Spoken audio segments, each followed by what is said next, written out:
हे पुरुषोत्तमम। एक घरेलू परिवेश में परम दयाल श्री ठाकुर बैठे हुए हैं और ये जो घटना है ये देवघर धाम की है। परम दयाल श्री ठाकुर जी के उनका जो एक बाल्य बंधु भागवती सन्नाल दादा ठाकुर जी से मिलने के लिए आते हैं और ठाकुर जी भी उनको पाकर बहुत ही आनंदित होते हैं। ठाकुर जी अपने पुराने बात को याद करते हुए उनसे पूछते हैं, जहाँ पूर्व में एक साथ मिल कर के इस प्रकृति के छाए में, प्रकृति के कोख में पाल पोस के बड़े हुए थे, उस पूर्व की बात को याद करते हुए बहुत से बातें भागवती सन्नाल जी से बातचीत कर रहे हैं परम दयाल श्री ठाकुर। और इस बातचीत के अंतर्गत बहुत से तात्विक बातें, मर्मांतिक बातें, जीवन की अनेकों पहलू को लेकर के आत्म उन्नयन की बातें, तो ये सारी बातें जब परम दयाल श्री ठाकुर जी से सुनते हैं, ये जो भागवती सन्नाल दादा हैं वो बहुत ही प्रभावित हो जाते हैं परम दयाल के इस मुखरारविंद से। और वो धीर गंभीर होकर के ठाकुर जी की इस अमृतपम शब्द का आस्वादन कर रहे हैं और मन ही मन में एक विवेचना कर रहे हैं, एक आकलन कर रहे हैं, क्या ये परम जिनके सानिध्य में जो मेरा बाल्य बंधु है यही जगत के मालिक हैं? क्या ये जगत करता है? क्या ये जगत पीता है? इस बात को मन में सोचते हुए बात को अंदर और छिपा नहीं पाए। उनका ये बात बाहर निकल पड़ा और सीधे सीधे परम दयाल श्री ठाकुर जी से प्रश्न पूछ डाले। प्रश्न पूछते हैं कि इस युग में रक्त मांस संकलित देह धारण करके पुरुषोत्तम इस धरा पे आते हैं लोक कल्याण के लिए, लोक शिक्षक बन करके, वर्ल्ड टीचर बन करके, और वो आकर के जगत के जो मानव हैं, जगत के जो भी सृष्टि के प्राणी हैं, सभी को रास्ता दिखाने के लिए, बचाने के लिए, उनका जीवन को वर्धन करने के लिए, जीवन उन्नयन करने के लिए, उनकी वास्तविकता को बोध कराने के लिए वो नर वपु धारण करके इस धरा पे आते हैं। लेकिन इस युग में वो कहाँ पे हैं, किस रूप में हैं और क्या वो किसके अंदर वो विचरण कर रहे हैं, आप स्वयं ही तो नहीं हैं?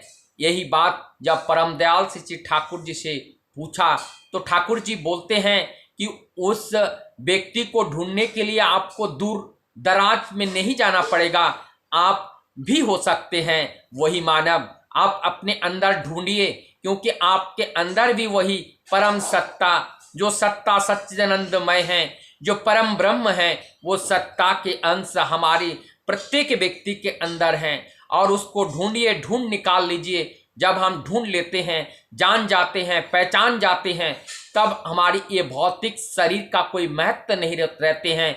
हम परम सत्ता के साथ लीन हो जाते हैं, उस परम ब्रह्म के साथ लीन हो जाते हैं, हम एकाकार हो जाते हैं और द्वितीय नहीं रहते हैं, वो अद्वितीय हो जाते हैं।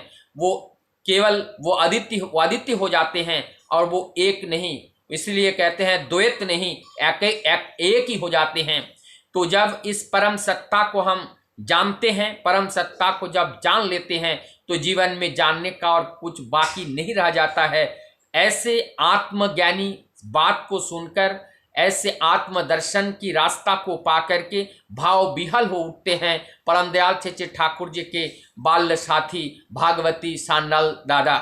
और वो ठाकुर जी के चरणों में, ठाकुर जी के सम्मुख विनम्रता के साथ यही बताते हैं कि मैं आपसे प्रार्थना करता हूँ, मैं आपसे विनती करता हूँ। हमारे अंदर न भाव है, न भक्ति है, न श्रद्धा है। मैं आपसे विनती करता हूँ, आपसे प्रार्थना करता हूँ कि वही भागवत भाव, वही भागवत के प्रति प्रेम, सत्ता के प्रति प्रेम किस तरीके से मैं जागृत करूं, कैसे मेरे हृदय में उदय होगा। अगर दया करके आप हमारे हृदय में उस सत्ता के प्रति जो प्रेम है, उस प्रेम को अगर जगा देते, और उस सत्य के प्रति जो निष्ठा है वो भी अगर हमारे अंदर जगा देते तो मैं बहुत ही कृतार्थ होता। यही बात प्रार्थना परम दयाल के साथ कर रहे हैं, अर्थात वही बातें कर रहे हैं जो हम लोगों ने सुने हैं। परम दयाल के ने भी कई बार इस बात को उल्लेख किए हैं जो भगवान रामकृष्ण परमहंस देव जी के समय जब स्वामी विवेकानंद रामकृष्ण परमहंस देव जी के पास अर्थ मांगने के उद्देश्य से आए थे, और जब इस मांगने के उद्देश्य जब रामकृष्ण परमहंस देव जी ने इसको मंजूर करते हुए उन्होंने कहा कि जाओ आप माँ से मांग लो, आप अपने जो मांगोगे वही आपको प्राप्त होगा। तो अर्थ मांगने के लिए माँ के पास जाते हैं, वहाँ प्रणाम करते हैं और प्रणाम करते के बाद उस माँ से मांगते हैं मुझे ज्ञान दो, मुझे भक्ति दो, मुझे वैराग्य दो, और वो अर्थ की बात को भूल जाते हैं।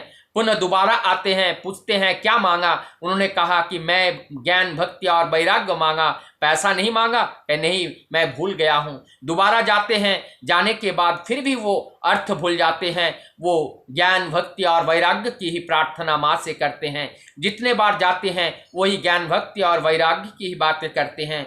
आज वही भागवती सन्नलदा अपने बाल्य बंधु परम दयाल से ठाकुर जी के सन्निकट आकर के उन्होंने आए थे कोई उद्देश्य को लेकर के, कोई और उद्देश्य को लेकर के, लेकिन उनकी ये तात्विक बातें, उनका ये भंगिमा, उनका ये दृश्य, उनका ये लीला, उनकी ये ममता और उनकी प्रति जो प्रेम जो झलका, जो प्यार उनको मिला, और वो प्यार को देख करके सारे चीज़ को पा करके वो ओतप्रोत हो गए, भाव विभल हो गए, और वो परम सत्ता के वो जो स्पंदन है, परम सत्ता जो चाहते हैं, परम दयाल की दया से, उनकी दृष्टि से उनके शरीर ऐसा शून्य हो गया, उनका शरीर ऐसा सत्य में परिवर्तन हो गया, उनका शरीर ऐसे सत्य के प्रति, सत्य के लिए आकर्षित हो गया, वो सत्य वस्तु के प्रति वो सत्य हो गए और सत्य हो गए, और उनके अंदर जो अपवित्रता, जो ग्लानि, जो बुद्धि, जो अंधकार, अज्ञानता जो था वो सब नाश हो गया, और नाश होकर के उनके अंदर वो भागवत सत्ता का जागरण हो गया। और तब इतना विनय और इतनी शालीनता के साथ अपने बाल्य बंधु के शरण में अपने आप को सरेंडर कर दिया। यही है परमपिता परम दयाल सच्चिद ठाकुर। आज हमारे सबके जीवन में इस तरीके से अनेकों घटनाएं घटती हैं जो परम दयाल की दया से ही वो संभव होता है। हर चीज उनकी दया से होती हैं। इसीलिए हम जब उनके चरणों में अपने को समर्पण करते हैं, हमारी जीवन की जो सारी उद्देश्य हैं, जो चाहत है बिना बताए वो पूर्ण करते हैं, क्योंकि वो परिपूर्णकारी हैं। वंदे पुरुषोत्तम।